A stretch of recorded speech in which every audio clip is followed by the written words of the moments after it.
दोस्तों ये कहानी शुरू होती है झारखंड के रांची जिले से, जहां की रहने वाली दीप्ति मैडम का हाल ही में आईपीएस पोजीशन के लिए सिलेक्शन होता है। बचपन से ही उन्होंने बहुत सी परेशानियां झेली थी।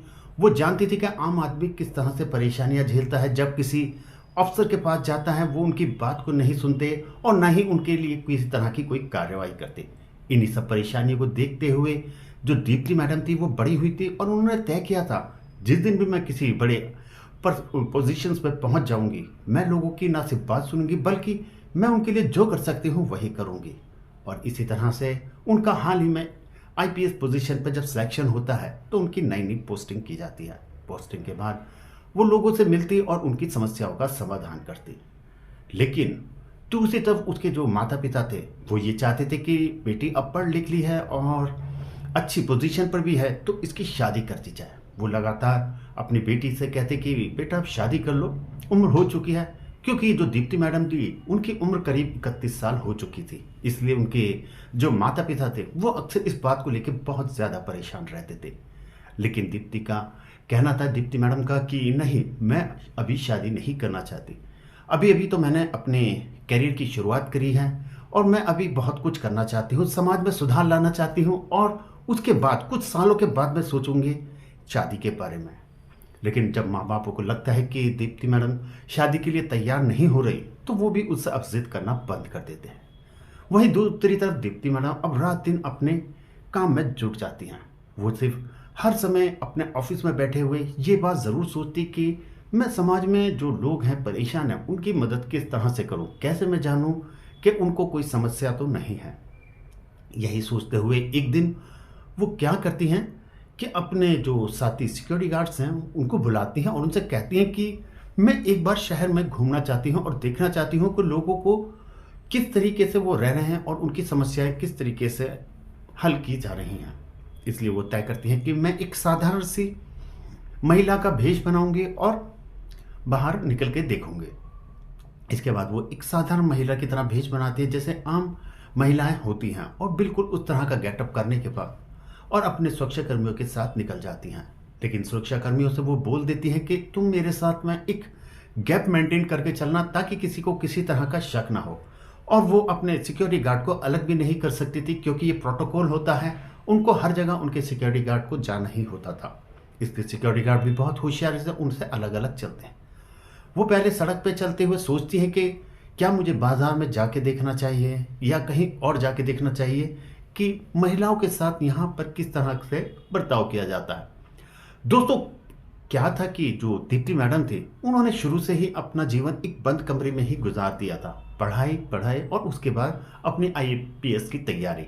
इसलिए वो समाज से ज़्यादा जुड़ी हुई नहीं थी, लेकिन अक्सर वो सोशल मीडिया के थ्रू, अपने परिवार के थ्रू, अपने जानकार के थ्रू ही सुना करती थी कि लोगों को किस किस तरीके की समस्याओं का सामना करना पड़ता है।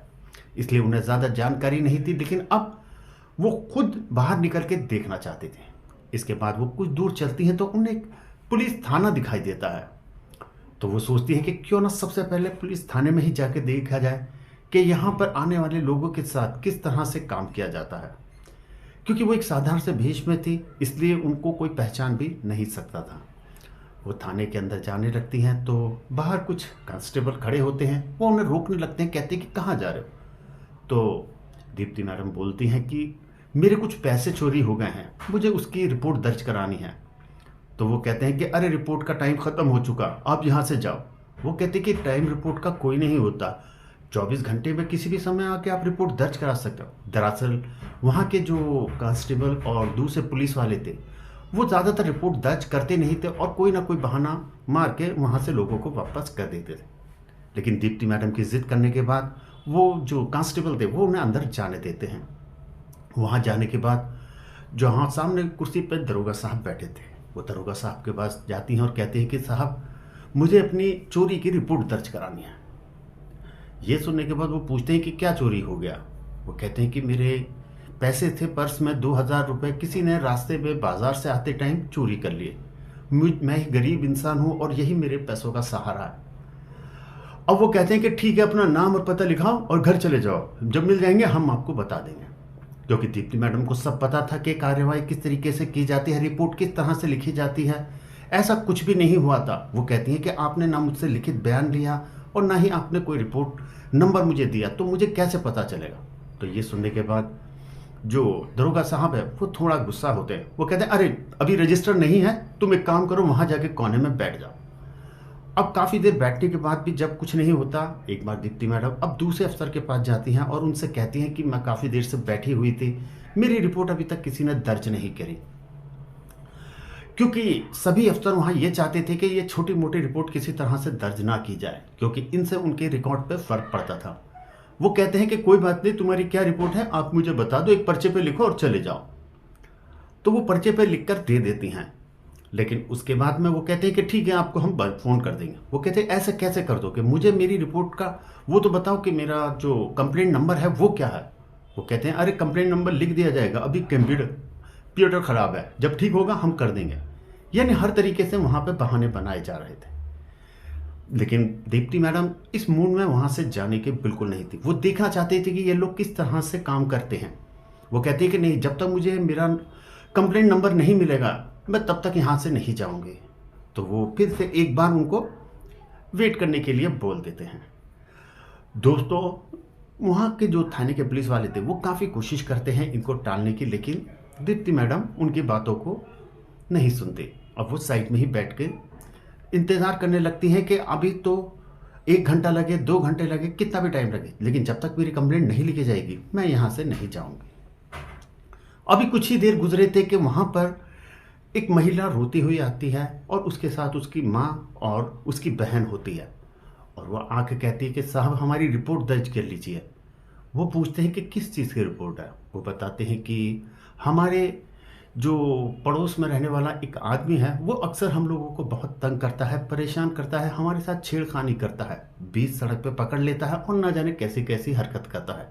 आज तो उसने हद कर दी कि आज मेरे साथ ज़बरदस्ती करने की कोशिश करी, मुझे अपने घर में खींचने की कोशिश करी। ये सुनने के बाद वो कहते हैं कि ठीक है बैठ जाओ, हम आपकी भी रिपोर्ट लिखते हैं। इतनी ही देर में वो लड़के वाले भी आ जाते हैं। और क्योंकि लड़के वाले बहुत ही अच्छी पहुंच वाले थे, उनकी राजनीतिक संबंध भी बहुत अच्छे थे और बहुत पैसे वाले थे। वो अलग में उस थानेदार को ले जाते हैं और उनसे कहते हैं कि इनकी कोई रिपोर्ट दर्ज मत करना, मैं इसके बदले तुम्हारे लिए बहुत कुछ कर सकता हूँ। और देखते ही देखते वो कुछ पैसे निकालते हैं और चुपके से थानेदार की जेब में खिसका देते हैं। वहीं दूसरी तरफ ये सब कुछ दीप्ति मैडम बैठी हुई देख रही थी। वो समझ गई थी कि यहाँ पर अब क्या चल रहा है। वो कहते हैं कि किसी भी तरीके की कार्रवाई नहीं होनी चाहिए और इनको किसी तरह से वापस भेज दो। वो कहते हैं कि आप लोग जाइए, लड़के वाले पक्ष से कहते हैं कि आप लोग जाइए, आप ज़्यादा परेशान मत हो, हम जैसा भी होगा इसको देख लेंगे। कुछ देर के बाद वो लड़की वालों को बुलाते हैं, कहते हैं कि अरे क्या तुम शरीफ लोगों को परेशान करने चली आती हो, अरे कितने अच्छे सामाजिक लोग हैं, और भी ना जाने उनको क्या क्या बोला जाता है और उनको डांट के वहाँ से भगा दिया जाता है। दोस्तों, क्योंकि लड़की वाला पक्ष जो था वो बहुत गरीब था और उसको ज़्यादा जानकारी नहीं थी, लेकिन वो लगातार उनसे विनती करते हैं कि साहब ये कैसे हो सकता है, सब लोग इसके गवाह हैं, मेरी माता, मेरी बहन और कहो तो दूसरे भी, हम इस तरह के गवाह ला सकते हैं जिन्हों के सामने इन्होंने इस तरह की हरकतें की हैं और ये अब से नहीं पिछले 1 साल से कर रहे हैं और हम लगातार आपके आके यहाँ पे इस तरह की शिकायतें दर्ज करा रहे हैं, लेकिन किसी भी तरह की कोई कार्रवाई नहीं हो रही। लेकिन वहाँ के जो थानेदार साहब थे वो उनको किसी तरह से वहाँ से भगा देते हैं। अब वो रोते हुए जब बाहर की तरफ आने लगती हैं तभी दीप्ति मैडम उनके पास जाती हैं और उनसे पूछती हैं कि क्या बात हो गई। तो वो कहती है कि मैडम आपको क्या बताएं। कहते हैं कि मुझे बताओ, शायद मैं तुम्हारी कोई मदद कर सकूं। कहती कि क्योंकि दीप्ति मैडम एक साधारण से कपड़ों में थी इसलिए उनको लगता नहीं था कि दीप्ति मैडम उनकी किसी तरह से मदद कर सकती हैं, लेकिन जल्द ही उनसे वो कहती हैं कि अगर तुम मुझे बता दोगे तो मैं अभी के अभी आप लोगों के सामने कोई ना कोई कार्रवाई ज़रूर कर दूंगी। ये चीज़ जब पास में खड़े हुए हवलदार और दूसरे पुलिस वाले सुनते हैं तो उनके कान खड़े हो जाते हैं कि आखिर ये महिला कौन है और इतने विश्वास के साथ कैसे कह रही है। वो लोग थोड़े से सतर्क होकर खड़े होते हैं। वहीं दूसरी तरफ अब जो महिला थी वो उनको बताती है कि किस तरह से ये कुछ लोग उन्हें लगातार परेशान कर रहे हैं पिछले 1 साल से और उन पर दबाव बना रहे हैं तरह तरह का, उनके साथ बदतमीजी करते हैं। और ये सुनने के बाद उनको बहुत गुस्सा आता है और वो दीप्ति मैडम कहती हैं कि तुम मेरे साथ चलो, और वो थानेदार के सामने ले जाती हैं और पूछते हैं कि आप इनकी रिपोर्ट दर्ज क्यों नहीं करा रहे जब ये खुद बयान दर्ज कराने आई हैं। तो वो कुछ बोलते हैं और कहते हैं कि हमें कानून किस तरह से काम करता है वो हम जानते हैं, आप हमें मत बताइए और आपकी चोरी की रिपोर्ट लिख जाएगी, आप जाओ यहाँ से। इतना सुनने के बाद दीप्ति मैडम के बोलने का जो तरीका था वो एकदम बदल जाता है और वो कुछ अंग्रेजी के शब्दों का यूज़ करते हुए बोलती हैं। बस यहीं से वो लोग समझ जाते हैं कि ये कोई साधारण महिला नहीं है। इसके बाद वो अपना आईडी कार्ड निकालती हैं और दिखाती हैं कि मैं इस ज़िले की आईपीएस ऑफिसर हूँ।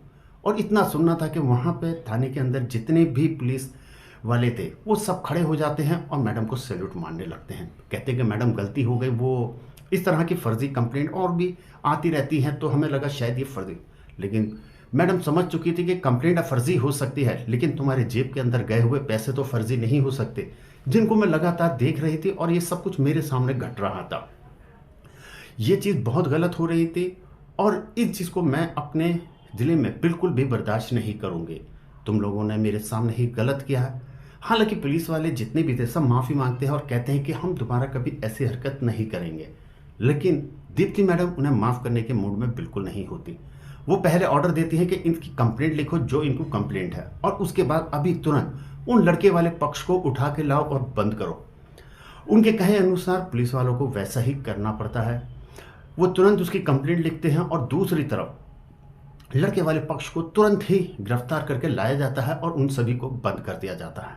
इसके बाद वहाँ जो थानेदार साहब थे जिनको उन्होंने पैसे लिए थे उन लड़के वाले पक्ष से, उनसे कहा जाता है कि कल तुम मेरे ऑफिस में आके मुझसे मिलो, तुम्हारे खिलाफ सख्त से सख्त एक्शन लिया जाएगा क्योंकि तुम्हारी ही वजह से ये माहौल इतना ख़राब हुआ है। दोस्तों, इसके बाद दीप्ति मैडम उस थानेदार साहब को सस्पेंड कर देती हैं और उनके खिलाफ एक इंक्वायरी कमेटी भी बिठा दी जाती है। दोस्तों, आप क्या कहना चाहेंगे दीप्ति मैडम के बारे में और उनके काम के बारे में और उनके समाज में इस तरीके के कार्य जो सुधार कार्य उन्होंने किए हैं? आपको जैसा भी लगता हो आप हमें कमेंट्स बॉक्स में बता सकते हैं। और दोस्तों, वीडियो अच्छी लगे तो वीडियो को लाइक करें, चैनल को सब्सक्राइब करें और अपने दोस्तों के साथ शेयर करना बिल्कुल भी ना भूलें।